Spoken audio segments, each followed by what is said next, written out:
Welcome to Garden Sanity. I'm Laura, and I garden in Zone 7, Southern New Jersey. And today's video is all about how to order plants online successfully, meaning that if you order plants online, not only will you be happy with your results, but you'll actually be thrilled with how they perform in your garden. There's several important tips you can do before you even start to order plants online. And I'm going to go over all of those. And then the second part of the video is going to be all about what to do once you receive your plants so you can get them off to the best start so that they absolutely thrive in your garden. Now, a disclaimer, because first and foremost, I prefer shopping local. I like supporting local garden nurseries. They get their plants from wholesale garden breeders who actually grow your plants in a similar climate to what you have. And your local nursery is going to get those from area wholesale growers and breeders.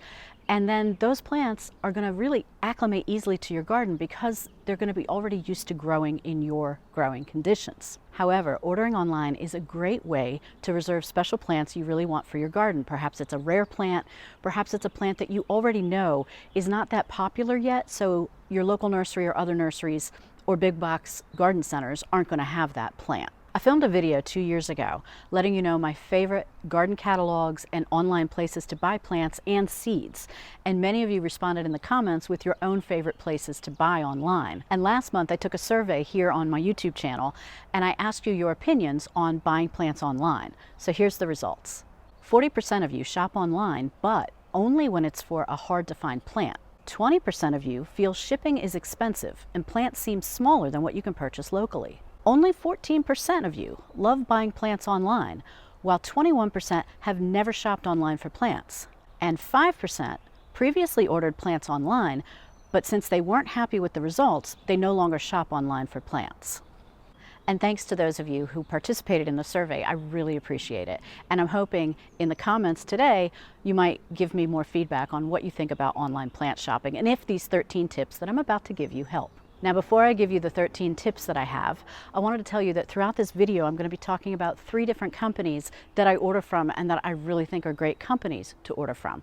One is Bluestone Perennials, and they're based in Ohio. And the next is Rare Roots. They're based in Virginia. And the third is Great Garden Plants, and they're based in Michigan.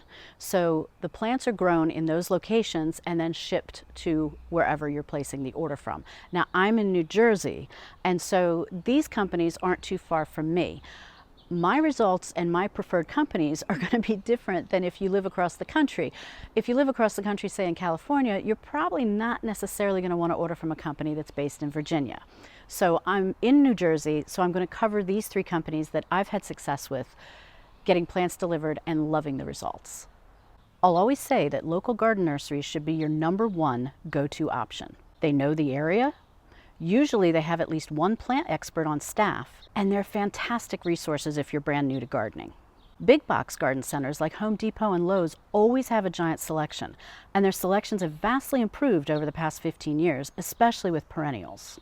However, the difference between big box garden centers and your local garden nursery is this. Your local garden nursery, they're experts in the plants that they're offering you for sale. If they're selling it, it'll grow well in your area. If they're not selling it, there's probably a reason. And if you are interested in a certain plant, you can easily ask them, why don't you sell it? Maybe they hadn't thought of it, or it just wasn't enough interest from customers and they can order it for you. Or maybe there's a really good reason why they're not offering it. So that's always good to know. Now, it's rare for big box garden centers to take care of each plant individually. They just can't. They have such a large volume of plants. You're going to usually see either a staff member with a garden hose or you're going to see an overhead sprinkler system, and they're going to run it once or twice a day. And they're going to run it on all plants equally, whether a plant is drought tolerant and doesn't really need that much water, whether a plant shouldn't have water on its leaves because it could get black spot. So know that you're going to get cheap prices at the big box garden centers, but the plants might not be in the best of care. Now, where they get them from usually is grown by a wholesale grower that grows them and really pays attention to them. But big box stores use plants as a loss leader. And what that means is they don't care if they make a profit on the plants. They're actually using those plants and the cheap prices they put in the sales flyers to get you into the store. So hopefully, once you're there looking at plants, you're also going to buy that expensive grill, or you're going to buy that patio set. And all stores do this to some degree, but I just want you to be aware of that. Sometimes you walk into a store and you see some plants, especially midway through the gardening season, and they look half dead or they're dried out. And what's really frustrating is some stores actually aren't allowed to discount those for you. Their policy is that the growers come back, mark them off, and they toss them, they throw them away. I don't exactly know why, but that's what they do. Now, some gardeners have reported that they're able to negotiate and get some good discounts, and that's great, but you can't always depend on that. If you're really savvy at nursing plants back to health, you might find a few really good bargains, but I really prefer a local nursery over anything. Second would be your in-person big box stores, especially for annuals, which can be expensive, so your big box stores may have the cheapest prices on those. So one question that a lot of gardeners have that prevents them from wanting to order plants online is they look and they say, well, why are the plants so much more expensive than what I can get at my local garden nursery or the big box stores? Now, in my experience, in general, I think that some online plants that I've ordered online, the prices are actually comparable to what I would get at a really good nursery locally.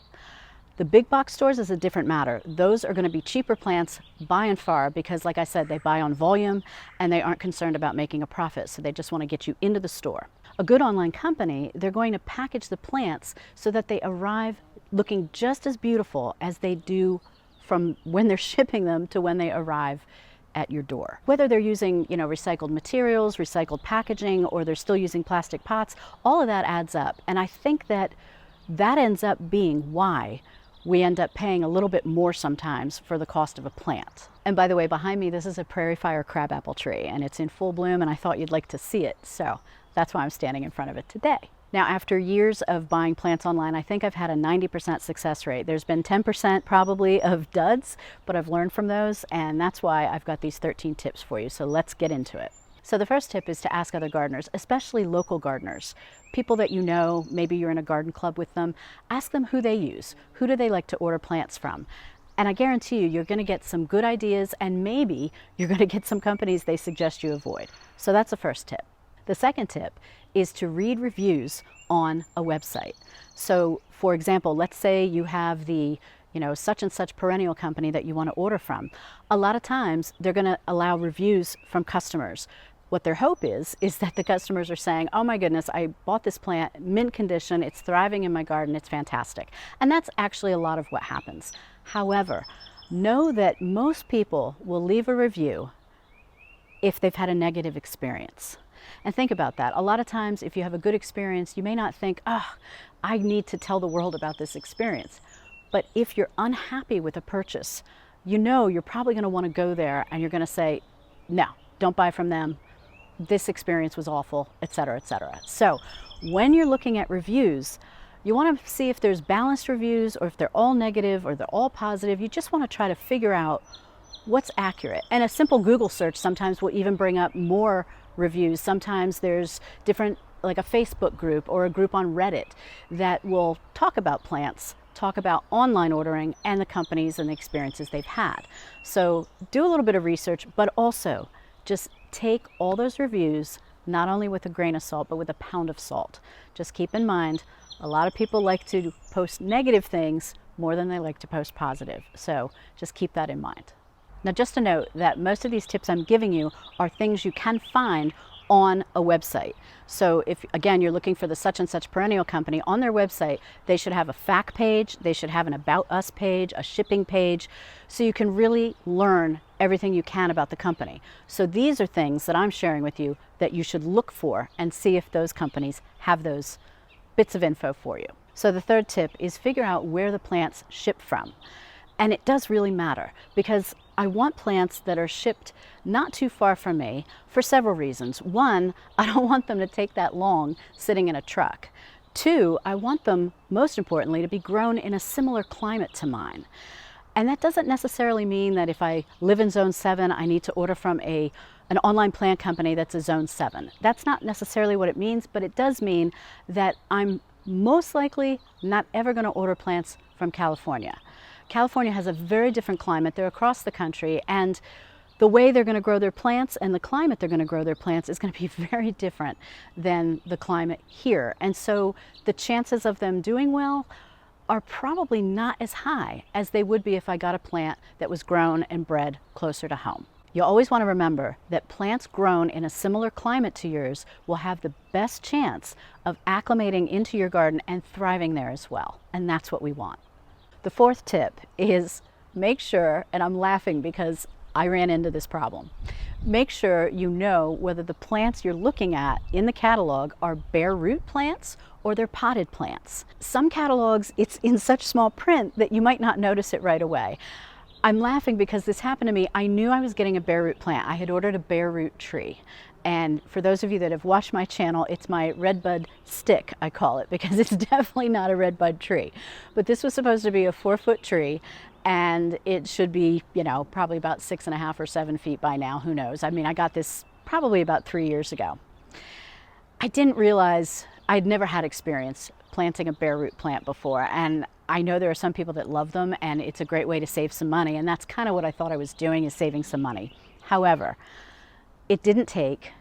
Luckily, the company I ordered it from was fantastic. They refunded my money. They were awesome. I planted it anyway, and you'll see it in certain videos. It is definitely a stick, and I'll put it here on the screen so you can see it. I'm determined to see what this little guy can do, and hopefully he'll grow eventually, but it was a bad experience for me, and it's actually made me gun shy about ordering bare root plants. So for me, I'm all about potted plants, but make sure you know what you're getting, if it's a potted plant or a bare root plant. Now, the fifth tip is to find out how they actually ship and package their plants. This is really important, and it should be on every single website that you plan on ordering from. And if it's not, I think that's a big red flag. For example, rareroots.com, they're just an online company. They don't have a catalog, but they show you on a page exactly how they package the plants, what the plants are going to look like when they arrive to you, and they talk about exactly how they ship them. They have a whole shipping schedule. They discuss the whole thing, what shippers they use. It's really great. It's really comprehensive. And seeing the pictures really helps to give you some confidence on what you're going to get. And again, I've ordered from them before, and their pictures are completely accurate. So it's a great place to order plants from. But pay attention to how plants are packaged and shipped. Each website definitely should have pictures so you can see exactly what you're getting. So tip number 6 is, do you have a choice in your shipping time frame? And what I mean by that is that some companies will say, you know what, we ship by growing zone, and they'll put that on their website. And so they'll say, you know, if you're in zone 5, we start shipping to your area on this date. If you're in zone 6, this date, and so on and so forth. And that's also really helpful because it helps you also get an idea of when plants can be shipped safely, when you can start thinking about planting plants in your garden. But some companies will take it a step further, and I love this. They will say, when do you want your plants shipped? So not only do they ship by growing zone, but they'll say, here's a calendar, click on the date that you'd like your plants to ship. And that happened to me recently with greatgardenplants.com, which is based in Michigan. I always use that feature because there's several reasons. One, you may not be ready to plant yet. It might be still too cold to plant. You may just not be ready. For example, I ordered some plants for a bed that we're working on in the backyard. I'm not ready to plant yet. So I purposely ordered those plants to arrive this week, and they did, and it was great. Now, it doesn't mean that if you say, I want plants ordered on, you know, the 8th of June, I want them to arrive at my doorstep that day. It doesn't mean they're necessarily going to arrive on that date, but they will promise to ship your plants to you within 3 business days of the date you choose. And so far, I've had excellent success with that. So that's an important thing, is what is the shipping time frame that they will get your plants to you. So tip number 7 is to figure out a good shipping cost. Now, each company is different, and some plant companies have better shipping costs than others. You really, again, have to do your research. And the thing is that most shipping charges are expensive, and that comes from the carrier. So in the US here, we use the Postal Service, FedEx, and UPS. Those are usually the 3 companies that online plant companies use to ship your plants to you. And a couple of websites will clearly state, this is who we use. We're still trying to negotiate better rates, but this is what they're charging us, and so this is what we're charging you. Good plant companies do not make any profit on shipping. So if the Postal Service says it's going to cost X amount of money to ship those plants to New Jersey, they're going to say to me, here's what the cost is. And I can either say, that's great, or I can say, God, that's a lot of money. Now, some companies will go way above board on helping you out shipping cost-wise. I just got an order, I told you, from Great Garden Plants. Well, they offer free shipping on orders over a certain amount. And I can't tell you how fantastic that is, because it really doesn't take much to reach their amount. And it may mean the difference of just adding one more plant to your cart. And in my case, that's exactly what happened. Is I was about $5 off, and I said, you know what, that's okay. I'm going to order one more plant. Not only did I get free shipping, but it was pretty darn fast too. So when you have a company where you can choose your shipping date and get it approximately on that date, and you can get free shipping over a certain amount, that's a win-win to me. That makes it not much different than if you were shopping locally. So keep that in mind. Tip number 8, also about shipping, is how easy is it to track your shipments? Are they going to send you an email with a shipping confirmation on the day it ships? Are they going to send you a tracking number so you yourself can track your shipments? Are they going to send you texts if you want to sign up for texts to get those emails? So that all matters. If you kind of have no idea when your order's coming, you could be out and the order's sitting there for several hours on your stoop in the hot sun. You know, it's just a lot nicer if you can track your shipment. If they send you an email when they're shipping, it's just really good customer service. So also look for that. Tip number 9, look on the website and figure out what size the plants are going to come in. Now, there are some companies that offer all kinds of sizes of plants, and that's really great. You get to choose as you're online shopping on the website. And there's others that will specifically say, our plants are offered in this small size. Sometimes it's a pint, sometimes it's a quart. And the reason they do that is, in general, it is more expensive to ship larger plants to you than smaller plants. And sometimes, again, you go back to thinking, well, when I go to the big box center, I can get a gallon-sized plant for what I would pay for this small plant. However, sometimes, and I'm a really good case for this, I like getting small plants. For example, there's an area in another part of the yard where it's really not great ground. It's going to be very hard to dig. I plan on putting a lot of Russian sage there. If I go to any of my nurseries, and I have done this already, they're selling gallon plants. Well, I don't want to dig large gallon-sized holes. That's just going to drive me crazy. It's not part of Garden Sanity. So I'm purposely going to buy smaller plants online so that I can just plant smaller holes.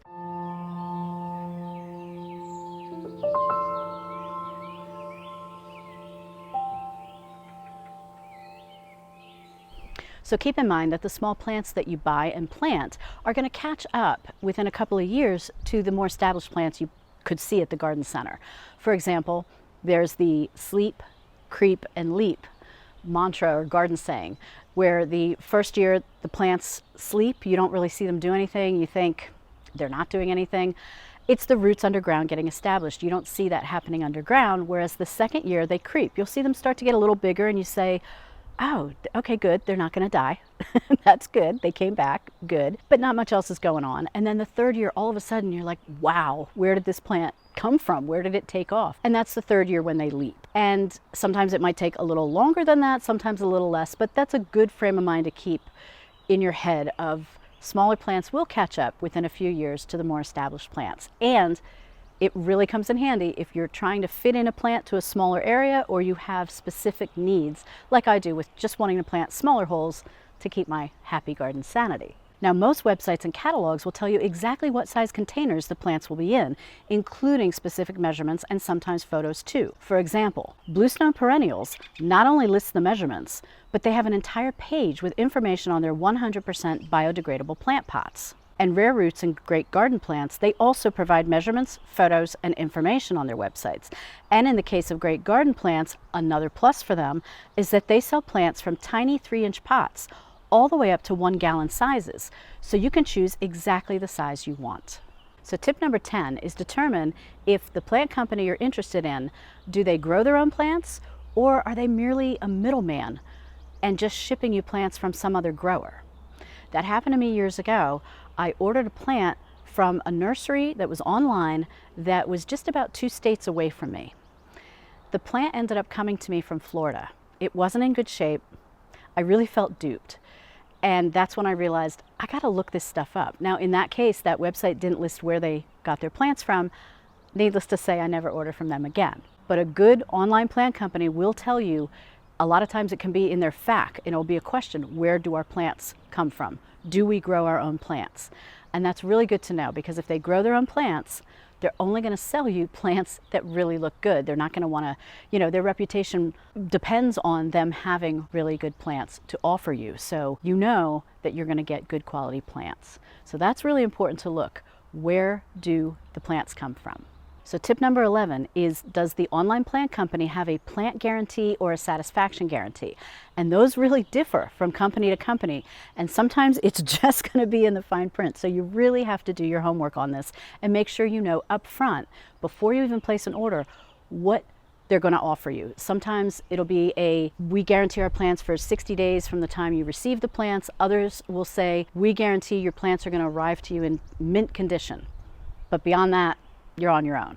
So one is not necessarily better than the other, but you just don't want to be in a situation where you order from a company and they say, they were fine, the plants looked great when we shipped them to you, so don't know what happened, but good luck with that. So you want to make sure you know if they're going to guarantee plants, if they're willing to offer a refund, if they're willing to offer a replacement plant. Those are all really important things to consider. So the 12th tip is, how do you save money online? Plant shopping.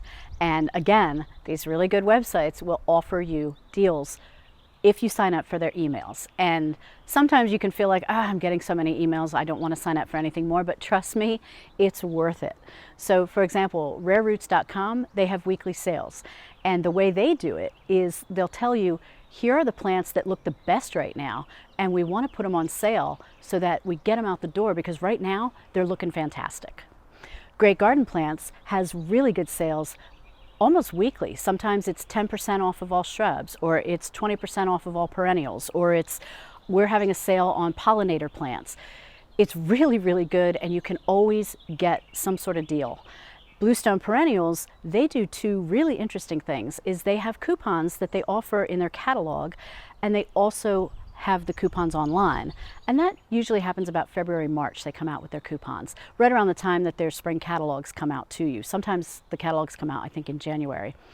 The other thing they start doing, and they start this in the wintertime, and I didn't really take advantage of it this year, but last year I really took advantage of it, and I was so happy I did. They have what they call 50/50, and sometimes it's 50 plants for 50% off, or sometimes it's less than 50 plants for 50% off. But they'll send you an email. They go fast. So you really got to know what you might be looking for and jump on it, because there's been times where I've been on the site, had something in my cart, and by the time I was done browsing, it was already gone. So it's a limited amount they'll put on sale, but 50% off is really, really great. And that's how I got my Ivory Prince hellebores last year that I planted up in our front yard. I bought 6 of them, and I got them for half off. I mean, that's fantastic. So that's another thing to look at. But you want a company that's going to offer you sales, offer you deals, and it's a really great way to save money. Really, really, really helpful. And my last tip, before I get into what to do once your plants arrive, my last tip is to pay attention to the growing rate of any plants you're interested in buying. For example, if you're interested in buying a particular plant and you're actually not sure, should I try to find this at my local nursery? Should I order it online? If the growing rate is really slow, you may want to buy a plant that's the largest size you can afford. And that will end up being cheaper at a local nursery or a big box store. And the example I'll use, and I've used it before in another video, is Blue Star Juniper. This is a very slow growing shrub. And if you buy a really small plant, that's fine. But if you want to wait for it to get to a respectable size, you might be waiting for a long time. So Blue Star Juniper is an example of one where I would say the largest size you can afford is the size you should get. And the online prices for Blue Star Juniper can be exorbitant compared to the prices that you might find at not only your local garden nursery, but big box garden stores as well. And a little aside also is many big box garden stores, especially Home Depot. I have not ordered online from Lowe's, so I can't speak to that. But Home Depot, for example, their prices for ordering online aren't really too different than ordering or what you would get if you were in person at the store. So that is something to keep in mind. However, one time I ordered from them, and the infamous little lime punch story where it was lost on a truck, it wasn't Home Depot's fault. They did give me a refund. The plant eventually arrived almost 3 weeks later, I think it was. It was crazy. So in fact, it's growing right back here. It's very tiny, and someday it'll be a respectable hydrangea. So it happens sometimes. Make sure you know the growth rate of the plant, and that might help your decision of whether you should try to find it locally or you're willing to buy a smaller plant, perhaps smaller, at an online company. So when you receive your plants, the first thing you should know is the box could be upside down. This happened to me. I took pictures, as you see here. It's not the plant company's fault, so don't get mad at the plant company. I mean, in this case, you see the box said very clearly, wrong side up. You know, this is the way the plant box should be. Now, like I said, most companies are going to give you a shipping confirmation and tracking info, so you can actually track when your box arrives, and that's what I've started doing. So I know when it comes, most likely it might be upside down or sideways. I can just go out there and quickly put it right side up and then carry it into the back where I can open it up. The second thing you should do is unpack your plants as soon as you can. If you can't unpack them right away, just take the box, either put it into a garage or put it into the shade outside. Just keep it out of the sun until you can get a chance to unpack the plants. When you unpack the plants, do so very carefully. As excited as you might be, you don't want to accidentally rip a flower off or rip a leaf off. I've done that, and I was so sad when I did that. But then I remembered, this is Garden Sanity, I don't do sad. So my advice is just go as slowly as you can. It can be frustrating sometimes because the more carefully the plant is packed, sometimes it makes it that much harder to get the packaging off. So just keep that in mind to have some patience. So this goes without saying, but I'm going to say it anyway. When you're unpacking your plants, any recycled paper, cardboard, plastic, just keep it in a pile that's not going to blow around, because you don't want that going into a neighbor's yard. You don't want a little bit of plastic somehow blowing away, you don't realize it, and then, you know, a bird tries to eat it or something. It's just me. I just want to make sure everybody's okay, including the wildlife.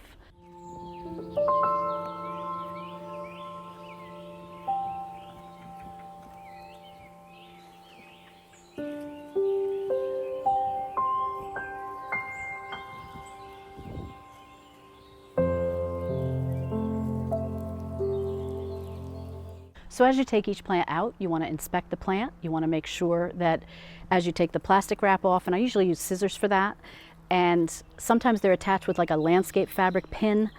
I don't even bother with that. I just cut around it. I'm just not going to fuss with it. I just want to get the plastic off the pot, make sure the bottom holes are open so that when I water it, water can run through. And you want to make sure any dirt, you tamp it back down if any dirt has been slightly displaced.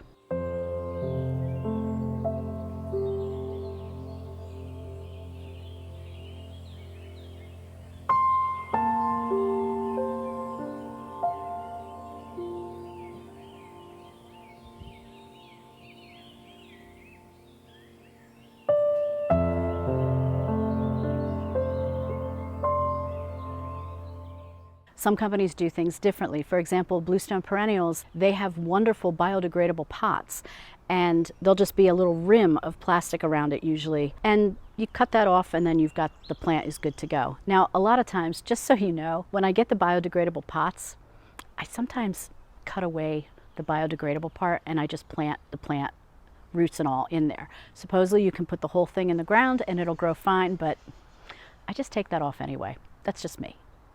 So you want to remember that these plants have been in a dark environment for at least a few days. So you don't want to put them right out in full sun. As you unpack them, once you have everything unpacked, move the plants into the shade. That's going to help them get acclimated a little bit more slowly. It's not going to be such a sudden shock to them to have bright sunshine on them. So move them into the shade. At least that's what I do. You can, according to some online plant companies, plant the plants right away. I usually like to move them into the shade. I give them some water. Some plants might have the water run right through. The soil could be very dry. So what I'd like to do is I like to water twice. So I water, let the water run through, wait a little bit, and then I water again. And each time I do it slowly, so the water just won't go through. It'll just take its time going through. And then what I usually do is I let the plants sit for a few days to get acclimated outside. Part of that is I will water the plants every morning, unless they're drought tolerant. I'll double check the soil before I give them too much water. And then I'll check them in the afternoon as well, just to make sure, no plant has fallen over by the wind, make sure they're not too dry. Just, you don't have to baby them, but just double check how they're doing. And usually after a couple days then I'll move them more into the sun if I'm not ready to plant them yet. The other thing I like to do is I like to take, if the plants are small, I like to put them inside a larger pot that I have, just a random pot or even a bucket would do. And it creates almost like a little microclimate for them, and especially if you have some colder temperatures at night. We actually had freezing weather the other night, and I actually used towels and covered these larger pots, and the plants were inside down low, so it worked out fine. I didn't have to worry about any freezing. But if you cluster all the plants together, it just gives them a little bit more microclimate. They help each other out. At least I'd like to think so. The other thing not to forget when you're unpacking plants is remove all the information, whether it's the invoice, the list of plants that were included. Sometimes they'll include a little gardening guide of what to do with your plants, and plant tags. Save the plant tags. Even if it's a plant you've grown for 20 years, it's always a good idea to save the plant tags. I have a huge collection of them. They come in handy. And next, it's time to plant. So I have 2 videos for you to watch next. One is how to plant perennials the easy way, and this actually works for shrubs as well. And the other is proper plant spacing for perennials, so that you plant them properly spaced apart, and this way you won't run into crowding them too much, so then you have to end up dividing them sooner than you would want to otherwise. Now I hope all these tips helped you, and until next time, happy gardening.